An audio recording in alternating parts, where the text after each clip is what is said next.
మొదటగా యమున గారు అంటే మీరు ఏమంటారు అంటే ఇప్పటికే చాలా అద్భుతమైన విజయంగా చెప్పుకోవచ్చు. తదుపరి కార్యాచరణ ఏ విధంగా ఉండాలి? తప్పకుండా ఇప్పుడు ఇంతమంది ప్రముఖులందరూ కూడా మాట్లాడడం జరుగుతుంది. సో టైం టు టైం వాళ్ళ సూచనలు తీసుకుంటా ఉన్నాం. ఈరోజు ప్రభుత్వం చేసే ప్రతి ఒక్కది కూడా మనం చూస్తూ ఉన్నాము. చేసే ఇప్పుడు ఇందాక సెక్షన్ 83, 84 తొలగించడం వల్ల జరిగే పరిణామాలు ఏంటని కూడా ఈరోజు జడ్జి గారు చెప్పడం జరిగింది మనకి. అలాగే దీని మీద ఖచ్చితంగా పటిష్టంగా ఈరోజు ప్రభుత్వం వీటి మీద చేయాల్సిన అవసరం ఆవశ్యకత ఎంతైనా ఉందని ఈరోజు మళ్ళీ చెప్తా ఉన్నాము. మరి ప్రముఖులు ఎల్వి సుబ్రహ్మణ్యం గారు కూడా మాజీ చూద్దాం ఒకసారి పీసీఆర్ సుబ్రహ్మణ్యం గారు ఒకసారి బయట పంపించారు, ఒకసారి దాన్ని ప్లే చేయండి.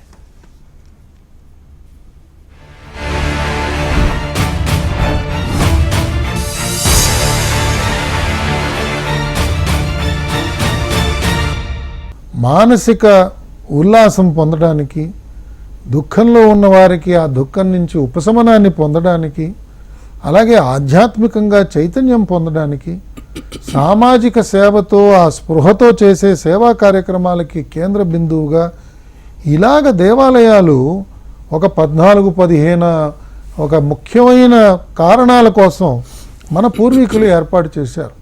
కాబట్టి ఏదో దేవాలయం అంటే ఒక అర్చకుడు కోసమే ఏర్పాటు చేసింది కాదు ఇది. ఇందులో సుమారు 20 ఉపకులాల వారందరూ కూడా ఇందులో పని నిర్వహిస్తుంటారని చెప్తూ ఉంటారు. డప్పు కొట్టేవాడి దగ్గర నుంచి, పూలు అల్లేవారి దగ్గర నుంచి, కూరగాయలు తీసుకొచ్చే వాళ్ళ దగ్గర నుంచి, అక్కడ అన్న ప్రసాదాన్ని తయారు చేసే వాళ్ళ దగ్గర నుంచి, పాఠశాల నడిపే వారి దగ్గర నుంచి, ప్రసూతి కేంద్రం నడిపే వాళ్ళ దగ్గర నుంచి, గ్రంథాలయం నడిపించే వారి దగ్గర నుంచి, ఇలాగా ఒక్కొక్క దేవాలయం కూడా అనేక ప్రధానమైన కార్యక్రమాలు చేస్తూ మనుగడ కోసం ఏర్పాటు చేసుకున్న కేంద్రాలు. కాబట్టి ఆధునిక యుగంలో ఇలాంటివి అసలు ప్రప్రథమంగా ప్రభుత్వం యొక్క దృష్టి వీటి మీదకి రావాలి. వాళ్ళు మళ్ళా కొత్తగా వేరే కేంద్రాలు ఏర్పాటు చేయకుండా ఇవన్నీ కూడా అద్భుతంగా పూర్వ రోజుల్లో ప్రాణప్రతిష్ఠ జరిగిన దేవాలయాలు ఇవన్నీ కూడా. ఈ దేవాలయాలని కొంచెం చక్కగా సంరక్షణ చేసి ఆ ఆలయాలకున్న భూములన్నీ కూడా జాగ్రత్తగా పదిలపరిచి ఈ ఆలయాలకు వచ్చే భక్తులందరి కోసం అన్నప్రసాద వితరణ చేయడానికి, ప్రసాదాలు చేయడానికి, అలాగే చుట్టుపక్కల ఉన్న పిల్లలందరికీ ఉచిత శిక్షణ ఇవ్వడానికి, మహిళలందరికీ ఉచిత శిక్షణ ఇవ్వడానికి అనేక కార్యక్రమాలు చేయడానికి దోహదపడతాయి. కాబట్టి ప్రభుత్వాలు ఈ లౌకిక వాదాన్ని మితిమీరిన తెలివితేటలతో మనం ఆలోచన చేసి మన సంపదను మనం కోల్పోయామమ్మా. లౌకికవాదం అంటే అందరినీ కూడా అన్ని విశ్వాసాలని ఒక రకంగా చూడటమే కానీ అన్నీ పక్కన పెట్టడం కాదు. ప్రత్యేకంగా హైందవుల్ని పక్కన పెట్టేసి ఇతర జాతుల్ని మాత్రమే మేము నెత్తిన పెట్టుకుంటామని ఏదైతే ప్రభుత్వాలు చేశాయో ఇది దురదృష్టవశాత్తు చట్టరీత్యా చెల్లదు. ఇది రాజ్యాంగబద్ధమైన ప్రవర్తన కాదు. కాకపోతే ఇలాంటి విషయాలు ఇన్నాళ్ళు కూడా సుప్రీంకోర్టు దృష్టికి ఎవరు ఇలాంటి వ్యాజ్యాలు తీసుకెళ్ళలేదు. ఇవన్నీ ఇవాళ తీసుకెళ్లారు. తప్పకుండానే త్వరిత కాలంలోనే మనకి రిలీఫ్ వస్తుందని నాకు గట్టి నమ్మకం ఉన్నది. దేవాలయాలు ప్రభుత్వాలు ఎందుకు పట్టించుకోవాలి? ప్రభుత్వాలకి ఒక రకమైన గురుతర బాధ్యత ఉన్నది. దేవాలయాలకి కావాల్సిన అవసరాలు తీర్చాలి, దేవాలయాలకి కావాల్సిన రక్షణ ఇవ్వాలి వారికి అవసరమైనప్పుడు. దేవాలయాలు చేస్తున్న కార్యక్రమాల వెనకాల వెన్నంటి ప్రభుత్వాలు ఉంటే శాంతి సౌభ్రాతృత్వం సమాజంలో ఇంకా బాగా అభివృద్ధి చెందుతుందే కానీ దానివల్ల ఎలాంటి నష్టం రాదు కదమ్మా.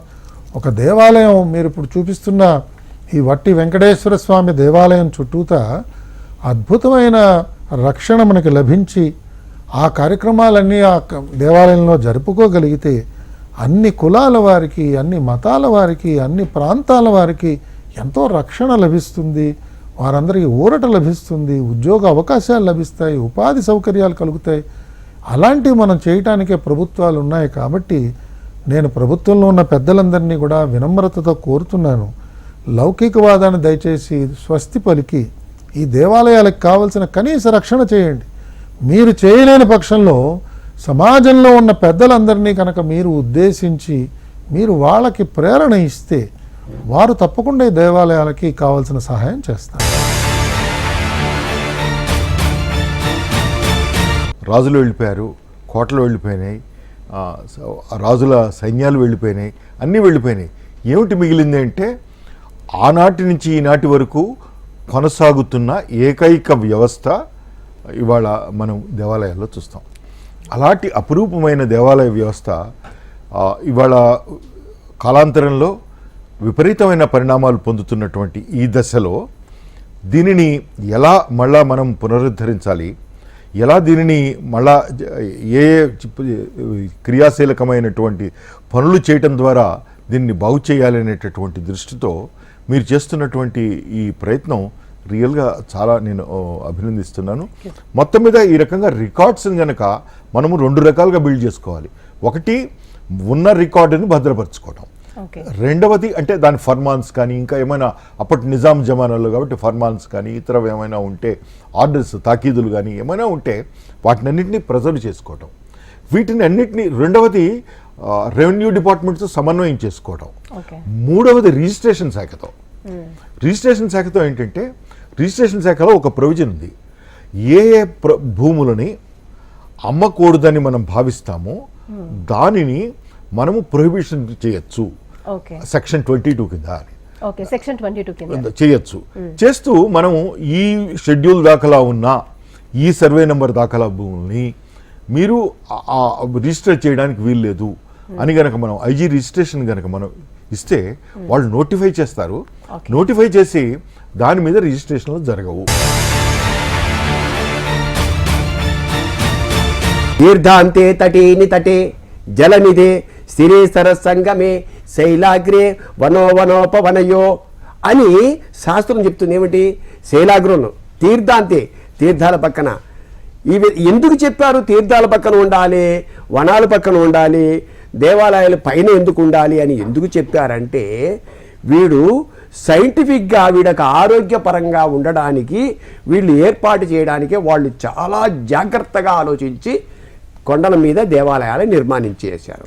వీళ్ళకి నడుచుకుంటూ పోవాలి. ఇప్పుడు కాదండి, అందరూ గబగబ గబగబ బండి మీద వెళ్ళిపోతున్నారు. అంతకుముందు కాదు, మెట్ల మీద నడుచుకుని పైకి వెళ్ళి స్వామివారిని నమస్కారం చేసుకుంటారు. అక్కడ ఫ్రెష్ మంచి ఎయిర్ ఉంటుంది కాబట్టి ఇవన్నీ కూడా శాస్త్ర ప్రమాణం.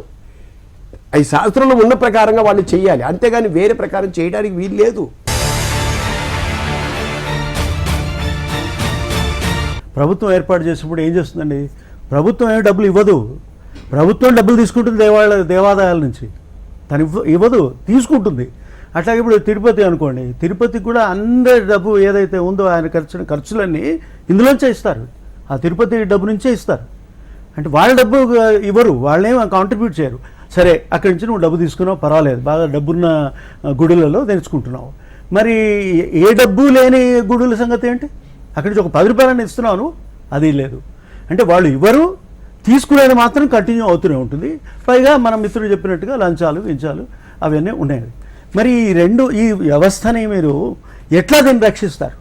అంటే చివరికి మనం హరే రామ అనే వర్గాలు, లేకపోతే ఇప్పుడు జిఆర్ స్వామి లాంటి వాళ్ళు రక్షిస్తే తప్ప దిక్కులేదని అనిపిస్తున్నాను. నేను ఎందుకు ఆయన జిఆర్ స్వామిని కూడా అడుగుతున్నాను, అయ్యా మీరు మీకు దగ్గరలోనే ఉంటుంది, మీరు అక్కడ పెద్ద టెంపుల్ కట్టారు కదా, 108 టెంపుల్స్ కడుతున్నారు కదా అక్కడ, ఇక్కడ మరి దేవుడిది ఇక్కడ ఉంది కదా, యాదగిరి గుట్టిలాగా కాకుండా ఇక్కడ చంద్రాయణ గుట్ట కదా, ఆ చంద్రాయణ గుట్ట మీరు రక్షించుకోవచ్చు కదా, మీరు టేకప్ చేయొచ్చు కదా అని నేను రిక్వెస్ట్ చేస్తూ ఉంటాను ప్రతిసారి.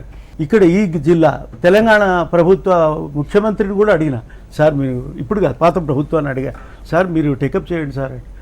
ఎవరు వినరు, ఎవరు పట్టించుకోరు. అయ్యా కమిటీలు, ఈ కమిటీలను చాలా గొప్ప ఆశ్చర్యకరమైన విషయమైనా ఉంటాయి.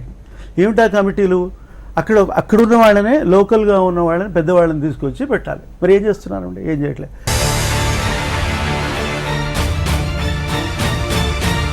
17,000 ఎకరాలు ఎక్కడికి పోయింది? ఎండోమెంట్స్ ఆ భూమికి హక్కుదారు కాదు, కాపలాదారు. దేవతామూర్తులకి కనీసమైనటువంటి పూజలు లేకుండా అక్కడ తీసుకొని వెళ్ళి పెట్టి మీరు పోరాడిన తర్వాత ఓ 15 లక్షలు శాంక్షన్ చేసి మేము గోడ కడతాం అని చెప్పి కాగితం మీద పెట్టారే తప్ప సిజిఎఫ్ ఫండ్స్ తోటి వాళ్ళు చేసింది లేదు.